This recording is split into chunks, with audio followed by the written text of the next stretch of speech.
De Heer zij met u en met uw geest. Lezing uit het heilig evangelie van onze Heer Jezus Christus, volgens Johannes. Lof zij u, Christus.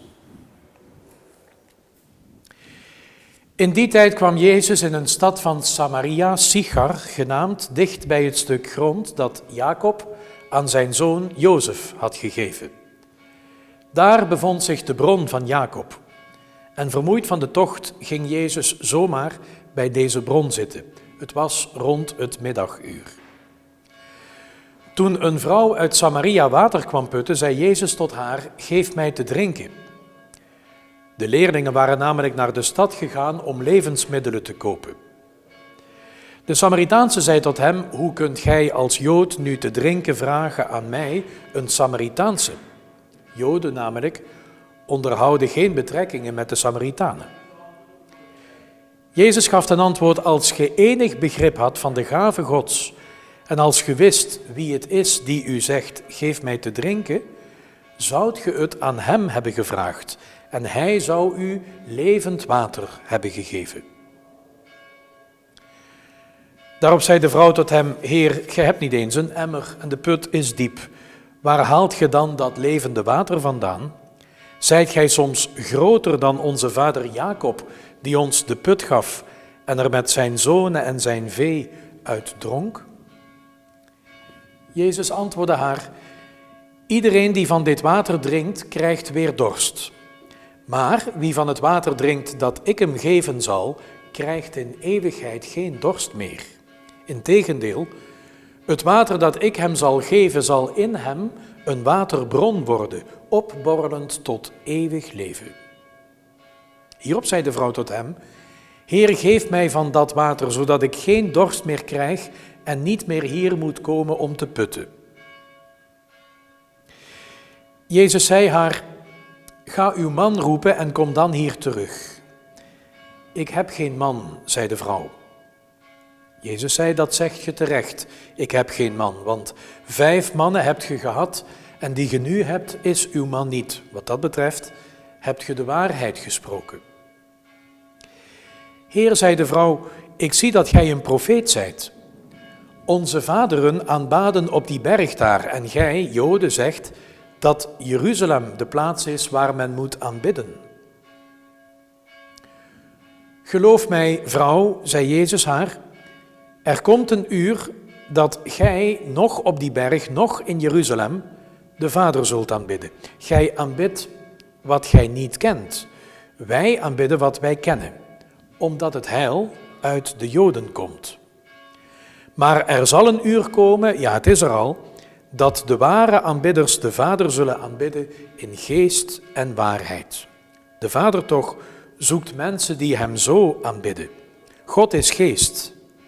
En wie hem aanbidden, moeten hem in geest en waarheid aanbidden. De vrouw zei hem: ik weet dat de Messias, dat wil zeggen de gezalfde, komt. En wanneer die komt, zal hij ons alles verkondigen. Jezus zei haar: dat ben ik, die met u spreek. Juist op dat ogenblik kwamen zijn leerlingen terug en zij stonden verwonderd dat hij in gesprek was met een vrouw. Geen van hen echter vroeg: wat wilt ge van haar? Of waarom praat ge met haar? De vrouw liet haar waterkruik in de steek, liep naar de stad terug en zei tot de mensen: kom eens kijken naar een man die mij alles heeft verteld wat ik gedaan heb. Zou hij soms de Messias zijn? Toen verlieten zij de stad om naar hem toe te gaan. Ondertussen drongen de leerlingen bij hem aan met de woorden: eet toch iets, rabbi. Maar hij zei: ik heb een spijs te eten die gij niet kent. De leerlingen zeiden tot elkaar: zou iemand hem soms te eten hebben gebracht? Daarop zei Jezus hun: mijn spijs is de wil te doen van hem die mij gezonden heeft en zijn werk te volbrengen. Zegt gij niet: nog 4 maanden en dan komt de oogst? Welnu, ik zeg u, sla uw ogen op en kijk naar de velden. Ze staan wit, rijp voor de oogst. Reeds krijgt de maaier zijn loon en verzamelt vrucht tot eeuwig leven, zodat zaaier en maaier zich samen verheugen. Zo is het gezegde waar, de een zaait, de ander maait. Ik stuurde u uit om te maaien waarvoor ge niet hebt gezwoegd. Anderen hebben gezwoegd en gij plukt van hun zwoegen de vruchten. Vele Samaritanen uit die stad geloofden in hem om het woord van de vrouw die getuigde, hij heeft mij alles verteld wat ik gedaan heb. Toen dus de Samaritanen bij hem gekomen waren, verzochten ze hem bij hen te blijven.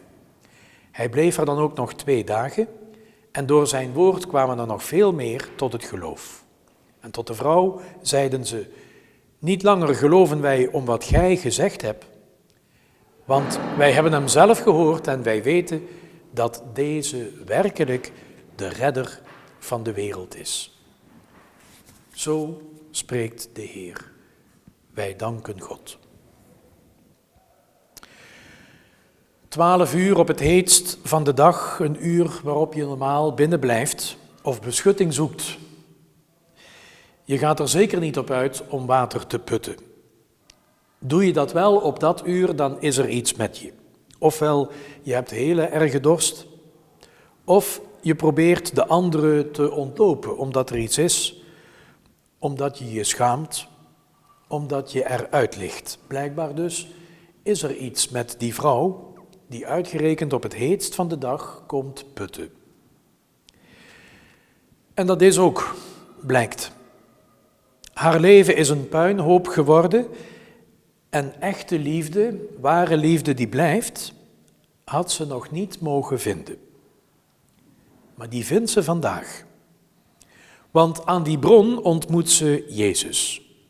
En eerst praten die 2 ogenschijnlijk nog wat om elkaar heen en langs elkaar door, maar gauw genoeg gaat het om haar diepste honger en haar diepste verlangen.